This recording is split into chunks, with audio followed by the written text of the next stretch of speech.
Assalamualaikum. Hello everyone. Welcome back to our channel Mind Musings. I am Varda Jameel and I am here with my father Mr. Jameel Khan. Today our topic of discussion will be the problems and sufferings that are being faced by the young generation and specifically students of Pakistan.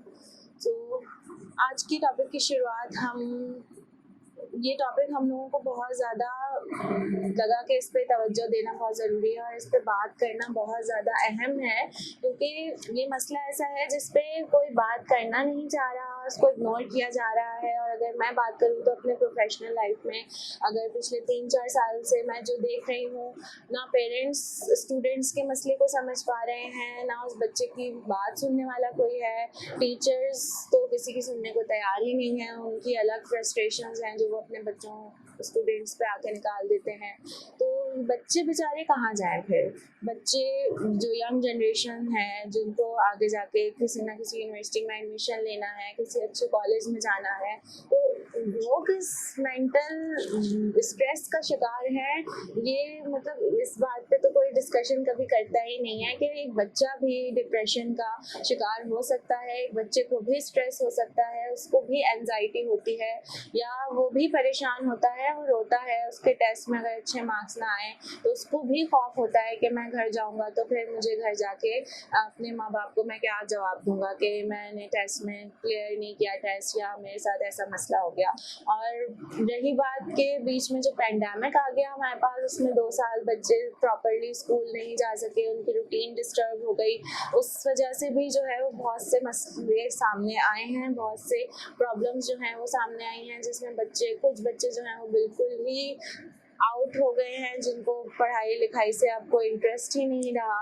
और इन सारे topics पे आज हम बात करेंगे। तो सबसे पहले बात मैं करना चाहूँगी कि बच्चों पे आजकल एकेडमिक प्रेशर बहुत ज़्यादा है। पहले भी था, लेकिन पहले इतना कंपटीशन नहीं था और इतना ज़्यादा लोगों में क्या कहेंगे हम, उनका एक्सपोजर नहीं था कि उनको क्या पढ़ना है आगे जाके। या अगर मैं अपनी बात करूँ तो मैंने कराची यूनिवर्सिटी पहली बार सिर्फ एडमिशन फॉर्म जब मैं लेने गई थी तब मैंने देखी थी।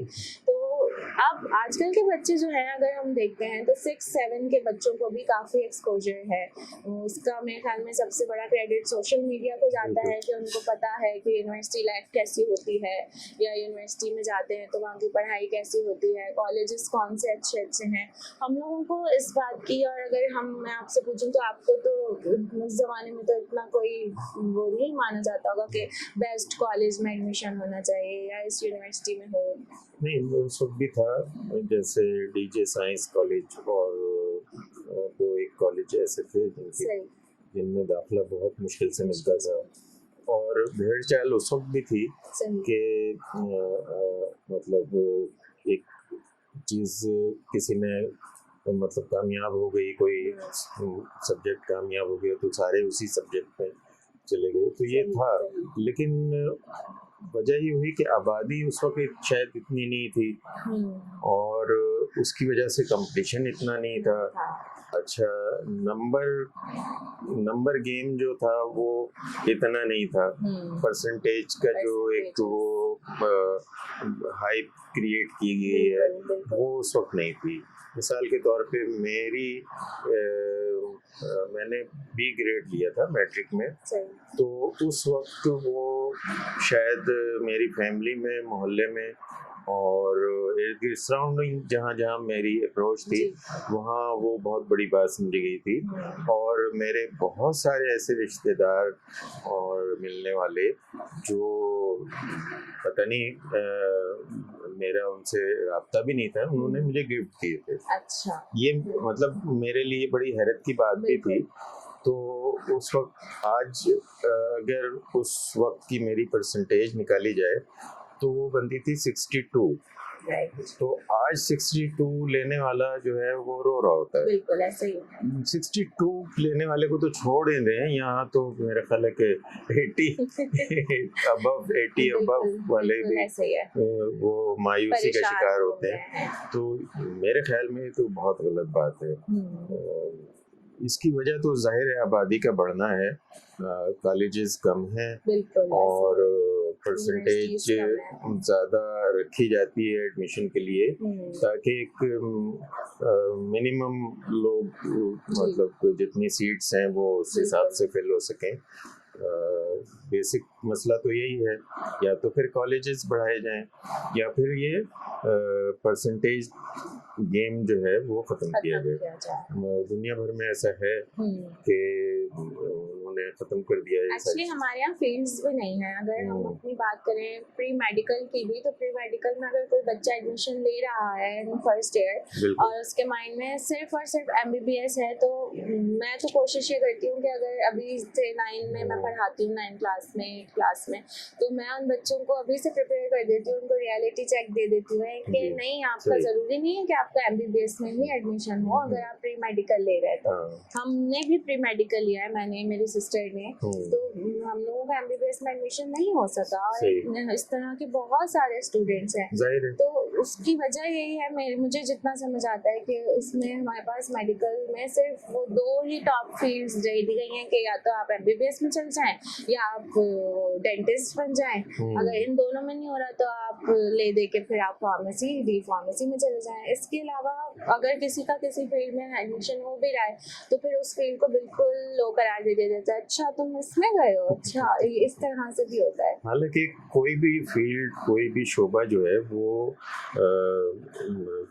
कमतर नहीं हो सकता, वो उसमें हर एक की ज़रूरत है दुनिया में। अगर एक हॉस्पिटल कायम होता है तो जहाँ उसमें डॉक्टर की ज़रूरत है तो वहाँ उसमें नर्सेस, टेक्नीशियंस, ऑपरेटर्स और सफाई करने वाले और जो इलेक्ट्रिक के सिस्टम को मेंटेन करने वाले, वो उन सब की फिर मैनेजमेंट और मुख्तलिफ चीज़ों को, सिस्टम को संभालने वाले वर्कर्स, हर एक की ज़रूरत होती है और दुनिया में मतलब हर एक को उतनी ही अहमियत दी जाती है। खाली डॉक्टर्स को अगर भर दिया जाए हॉस्पिटल में तो वो इदारा भी नहीं चल सकेगा। नहीं, वो हॉस्पिटल कहलाएगा ही नहीं। बिल्कुल, टीम वर्क के बगैर तो कोई इदारा नहीं चलता। और हॉस्पिटल्स के अंदर जाएं तो आप देखेंगे कि डॉक्टर से ज़्यादा नर्सेस तजर्बाकार होती हैं और वो डॉक्टर उनके बगैर अगर खाली डॉक्टर खड़ा कर दिया जाए तो शायद वो माजूर हो जाए काम करने के लिए, है ना। लेकिन हमारे यहाँ का ये अलमिया है कि इसमें सिर्फ जो हाईएस्ट डिग्रीज हैं लाइक डॉक्टर या इंजीनियर ही बनना है। बच्चे को सिर्फ यही कहा जाता है कि या तो आपको डॉक्टर बनना है या इंजीनियर बनना है। बहुत एक आध बच्चे होते हैं जिनसे अगर हम पूछ लें क्लास में कि क्या बनना है तो वो कभी कह देते हैं कि हाँ हमें आर्मी में जाना है या हम पायलट बनना चाहते हैं। बचपन में मैं भी बहुत कहती थी कि पायलट बनना है मुझे। तो इस तरह के जो शोबे हैं उनसे बच्चों का एक्सपोजर बहुत कम है, उनको 2 ही फील्ड बताई जाती हैं सिर्फ। नहीं, मेरा ख्याल है कि मौजूदा दौर के जो बच्चे हैं उनका एक्सपोजर तो बहुत ज़्यादा है, लेकिन आपका मुआशरा उनके सामने वो उनकी दिलचस्पी की चीज़ें नहीं रख पा रहा है। मतलब अब अगर फ़र्ज़ करें कि एक बच्चे को म्यूज़िक से इंटरेस्ट है, वो म्यूज़िशियन बनना चाहता है, तो क्या हमारे माशरे में उसको उतनी ही रिस्पेक्ट मिलेगी? उतनी ही तो होना दूर की बात है। यहाँ तो अगर किसी की ड्राइंग अच्छी है और कोई आर्टिस्टिक है तो उसको भी कंसिडर नहीं किया जाता। उसको एज अ पार्ट टाइमर कहते रहते हैं कि हाँ अच्छा है, ड्राइंग अच्छी है, लेकिन आप इसको एज अ प्रोफेशन चूज नहीं कर सकते। उसे फिर जो उसकी अपनी जो दिलचस्पी है जिसमें वो अपनी पूरी एनर्जी लगा के काम कर सकता है और बिल्कुल कंसंट्रेट करके महव होके, यानी ऐसी महवियत कि उसमें उसको इर्द गिर्द का एहसास ना हो, भूख का एहसास ना हो, प्यास का एहसास ना हो, गर्मी सर्दी का एहसास ना हो।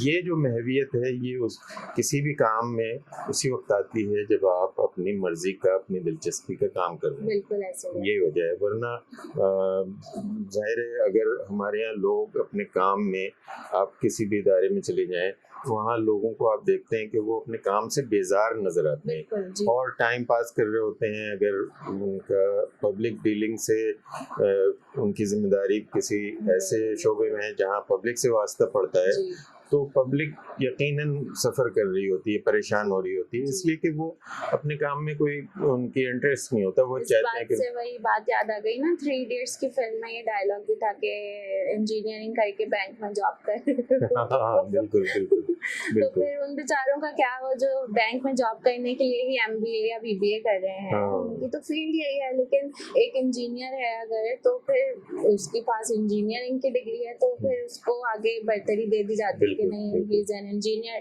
तो he must be a step forward. बिल्कुल। तो ये चीजें बहुत हैं, और इस एकेडमिक प्रेशर का असर बच्चों पे बहुत ज्यादा हो रहा है बहुत ज़्यादा। अभी से। मतलब छोटे छोटे बच्चे हैं, उनकी क्या ही उम्र होगी, 9-10 साल। हम देखते हैं कि वो इतना प्रेशर ले लेते हैं एक सिंपल से टेस्ट का भी, कि मतलब वो बेचारे रात रात भर जाग के टेस्ट याद कर रहे होते हैं, क्योंकि उनके पेरेंट्स की तरफ से वो प्रेशर उनको हाँ, दिया जा रहा है। बिल्कुल दिया जा रहा है। और वो पेरेंट्स की तरफ से उनको ये भी, हमने इतनी पेरेंट्स मीटिंग अटेंड की है, although I am not a parent yet, but मैं उनको समझा रही होती हूँ कि, और मैं उनको कभी कभी ये बोल भी रही होती हूँ कि भाई आप पेरेंट हैं, आप मुझसे बेहतर जानती हैं, बिल्कुल। आपका तजर्बा मुझसे ज़्यादा है, आपके इतने बड़े बड़े बच्चे हैं स्टिल, लेकिन उनको ये बात समझ नहीं आ रही होती। उसकी मेरे जहन में उसकी वजह ये आती है कि हमारे यहाँ शायद बच्चों को कंसिडर ही नहीं किया जाता, कि वो उनको उनको अहमियत ही नहीं दी जी, जाती, जी। उनकी सेल्फ रिस्पेक्ट नहीं रखी नहीं रखी जाती। और मिसाल के तौर पे बसों में देख लो कि बच्चा अगर किसी सीट पे बैठा होगा तो उसको उठा दिया जाएगा। उठा दिया जाएगा, उसका क्यों? टिकट नहीं लिया जाता। हाँ भाई, टिकट ले लो उसका। इवन हमने कितनी बार सफर किया आपके साथ बस में बचपन में, तो आप हमेशा हमारा टिकट लेते थे। हाँ, सीट पे। याद है मुझे। और फिर उसमें कितने लोगों से हमें लड़ना पड़ता था। वो ये- बार बार बोल रहे थे बच्चे उठाओ, हाँ। बच्चे को उठाओ। अब यहाँ ये देख लें कि बच्चे की इतनी भी रिस्पेक्ट नहीं है, उसकी जान की इतनी भी अहमियत नहीं है कि उसकी सेफ्टी का ख्याल रखा जाए। लोग उसकी बाइक की टंकी पे इतना नन्ना मुन्ना बच्चा होता है बेचारा, अभी उसने मुट्ठी बंद करना सीखी होती है, उसको बिठा देते अभी हैं। परसों ही मैंने देखा है सुबह जाते हुए कितना- कि वो बच्चा मतलब टॉडलर ही था। हाँ, टॉडलर। और वो सो रहा था बाइक पे आगे, ओह। और वो किसी चीज से उसको ना बाइंड किया हुआ है, ना आपने उसको पकड़ा हुआ है, उसकी नहीं। तो कोई सेफ्टी नहीं है। नहीं। फिर वो अगर जरा सा भी झटका आया तो वो तो गिरेगा फिर बिल्कुल। नीचे। मेरे कई दोस्त हैं जो बैरून में रहते हैं, वो बताते हैं कि वहाँ बच्चों को की एक कॉर्ड होती है जो बेल्ट से पिछली सीट पे गाड़ी की बांधी जाती है। जी जी। और फिर उसको बिल्कुल। बच्चे को अगर आगे नहीं आगे लाया माँ जाता, लेके बैठेगी वो तो फाइन लगता है। और फाइन इतना होता है कि कोई भी वहाँ बड़े से बड़ा अफोर्ड नहीं कर सकता। बिल्कुल। और वहाँ तो फिर किसी का भी फाइन हो जाता है, चाहे वो वजीर मुशीर क्यों ना हो। यहाँ तो मसला ये है कि एक एसएचओ होगा, उसकी औलाद जो है वो किस तरह रफ ड्राइविंग कर रही होती हमने है। अभी अपने पर्सनल एक्सपीरियंसेस ही देखे हैं पास्ट 2 इयर्स में स्कूल में, कि वो जिनके अब्बा किसी हाईएस्ट पोस्ट पे हैं, तो उन बच्चों के तो टशन ही खत्म नहीं हो रहे होते हैं, उनके एटीट्यूड मिजाज ही नहीं मिल रहे होते हैं उनके। ये इसका मतलब ये है कि वो बच्चे को मतलब उन्होंने आज़ादी नहीं दी हुई है, बल्कि बच्चे को खतरे में डाला हुआ है। बिल्कुल, हमने यही कहा उनसे। अभी लास्ट हमारे स्कूल में एक वाकया हो गया था इसी तरह का, कि बच्चे को सजा, हमें पनिशमेंट देनी थी, एज अ पनिशमेंट उसने कर दी थी एक हरकत, लेकिन उसके फादर आ गए थे और उन्होंने बड़ी अपनी पोस्ट के कुछ सुनाए कि मैं इस पोस्ट पे हूँ और मैं ये कर दूंगा वो कर दूंगा। तो फिर यही हुआ कि मैनेजमेंट उनके सामने हार गई। ये भी हो सकता था कि वो स्कूल ही बंद कर दिया जाता। वो कोई अथॉरिटी होते वो बंद करवा देते या कोई और फड्डा डाल देते। तो उन पेरेंट को हमने यही समझाया था स्कूल में भी कि आप अभी तो हमारे ऊपर रोक झाड़ के चले गए आराम से, आपके बच्चे ने एग्जाम भी दे दिया, उसको एडमिट कार्ड भी मिल गया, लेकिन मसला ये आएगा कि वो बच्चे को आप खराब कर चुके हैं। अब तो वो कहीं ना कहीं फिर आपको फेस करने पड़ेंगे उसके कॉन्सिक्वेंसेस। बिल्कुल बिल्कुल। तो वो तो लाजमी आते हैं वो चीज़ें। और यहाँ कराची के हालात इसी वजह से बिगड़े हुए हैं, लोग परेशान इसी वजह से हैं। नस्ल जो तरबियत पाके निकल रही है वो ये सारे मसाइल हैं। यानी जब वो बच्चे होते हैं उनकी रिस्पेक्ट करना, उनकी सेफ्टी का ख्याल रखना, उनकी सोच को अहमियत देना। अच्छा बच्चा, मेरा ख्याल है कि हो सकता है मैं गलत हूँ, लेकिन 90% हमारे यहाँ पेरेंट्स ये समझते हैं बच्चा कुछ नहीं सोचता। ऐसे ही है ना। हालांकि बच्चा सब कुछ सोच रहा होता है और हमसे ज्यादा उसकी स्पीड हमसे ज्यादा होती है एनालाइज करने की, फौरन वो इमेजिन करने की। और जब ऐसा मामला हो तो पेरेंट्स को बहुत ज्यादा केयरफुल रह के उससे बात करनी चाहिए, उसकी तरबियत करनी चाहिए। मैं यही कह रही थी कि हमने कुछ वर्कशॉप्स भी अटेंड की थी टीचिंग से रिलेटेड, तो उसमें भी हमें ये समझाया जाता है कि जो बच्चा होता है ना 6 साल तक का, 7 साल तक का, it is like a sponge. जैसे स्पंज अपने अंदर हर चीज़ एब्जॉर्ब कर रहा होता है, उसी तरह वो बच्चा भी सेम उसी की तरह होता है। और वही स्पंज वाली क्वालिटीज़ उसमें होती हैं कि आप जो चीज़ उसमें डाल दें वो एब्जॉर्ब कर लेगा। तो बात यही है कि अब उस टाइम स्पैन में उस बच्चे की जो है वो अपब्रिंगिंग हो ही नहीं पा रही, तो ना उसमें हो पा रही है। अब वो जब बड़ा हो रहा है और जब वो टीनेज की तरफ जा रहा है, तो अब उसमें अगर कोई ना कोई बिगड़ा हुआ कोई बिहेवियर उसका देखते हैं, या पेरेंट्स उसमें देखते हैं कि नहीं इसमें ये चीज़ कैसे आ गई, ये नहीं आनी चाहिए थी, तो फिर वो उससे अपनी एक्सपेक्टेशंस लगाते हैं, उसको डांटते हैं, उसको फिर वो सख्तियाँ की जाती हैं उसके ऊपर और उस पर पाबंदियाँ लगा दी जाती हैं। तो फिर वो बच्चे से एक्सेप्ट ही नहीं हो रहा होता कि अभी तक तो मुझे कोई कुछ कह नहीं रहा था और अब जो है कि वो मुझ पर इतनी स्ट्रिक्टनेस हो गई है कि उसकी कोई हद ही नहीं है। असल में होता है कि जब बच्चा पैदा होता है उसके इब्तदाई 5-6 साल जो है ना, वो माँ बाप उसको एक खिलौने के तौर पे लेते हैं, उससे खेल रहे हैं, उससे बातें कर रहे हैं, वो उल्टा सीधा जो भी कर रहा है हंस रहे हैं। सही। अच्छा कर रहा है तो भी खुश हैं, बुरा कर रहा है तो भी खुश हैं। अच्छा, वहाँ उसकी तरबियत करने के बजाय उस दूसरों को बताया जाता है। अब कहीं जैसे कोई मेहमान आ गया तो बच्चे को बुलाया जाता है।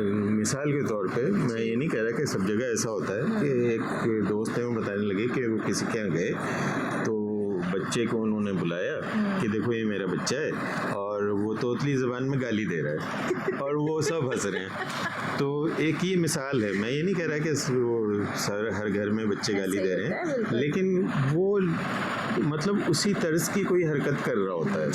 मतलब जो बच्चे को नहीं करनी चाहिए, जो अगर उसके जहन में बैठ गई कि ये सही है और आगे चल के वो कर रहा होगा तो वो पिटेगा, या वो दूसरों से जलील होगा, या परेशानी का शिकार होगा किसी। तो वो मिसाल के तौर पे बच्चा जो भी मतलब एक चीज़ उसकी ज़िद हो जाती है, बच्चे असल में एक ये नहीं है कि कुछ वो ज़िद में भी कर रहे होते हैं। उनको अगर समझाया जाए, मोल्ड किया जाए, उनको घुमाया जाए, फिराया जाए, तो उनका जहन दूसरी तरफ चले जाए। बच्चों का माइंड ऐसा होता है कि उसको डाइवर्ट करना बहुत आसान होता है, माँ बाप समझते ही नहीं। बिल्कुल ऐसे। तो ये चीज़ है, और फिर उसके ऊपर प्रेशर डाला जाता है कि तुम ऐसे हो, फिर उनसे हैंडल नहीं हो रहा होता। और हम सभी इस बात से एग्री करेंगे कि बच्चे जो स्पेशली जो मेहमान आए हुए होते हैं वो किसी से भी हैंडल नहीं हो रहे, और वो आके एकदम तूफान मचा देते हैं और तबाही फैला देते हैं, और उनके ऊपर कोई रोब नहीं है उनके पेरेंट्स का। और अगर हम रोब दिखाना चाहें तो वो फिर बुरा मानने वाली बात आ जाती है कि नहीं। अच्छा, ये ख़ास तौर पे बच्चों को मतलब ये जहन में होता है कि यहाँ हम दूसरे के घर गए हैं, यहाँ माँ बाप तो हमें कुछ नहीं कहेंगे, हम अपने घर में हैं तो पिट जाएंगे। अब यहाँ हमारी सबके सामने तो पिटाई होगी नहीं, तो जो दिल में आए करो। एटलीस्ट मसला ये है कि वो अपने घर में भी नहीं पिट रहे आजकल। ये भी है, ये वाली बात, ये भी बात है।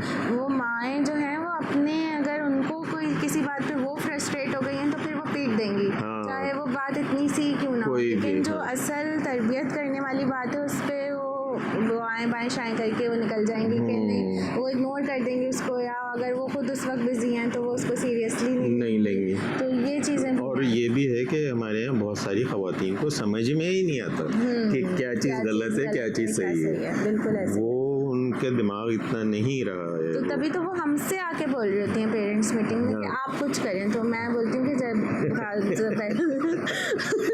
तो कि आप भी कुछ नहीं कर पाए अपने बच्चे के लिए, तो वो मेरी क्या सुनेगा। उसके लिए तो मैं काफ़ी, अगर उसकी अम्मा की उम्र से कंपेयर करें तो मैं काफ़ी यंग एज में हूँ, और मैं मेरे पास वो सिर्फ 6 घंटे के लिए है। 6 घंटे से में से भी अगर मतलब अगर हम हिसाब लगाएं तो वो 45 मिनट्स मैक्सिमम उस वक्त तक मैं उसके साथ हूँ। उसमें मैं अगर अपना लेक्चर भी दे रही हूँ तो मैं उसकी कितनी काउंसलिंग कर लूँगी, और जब उसके माँ बाप की ही नहीं चल रही उस पर, तो वो मेरी क्या सुनेगा।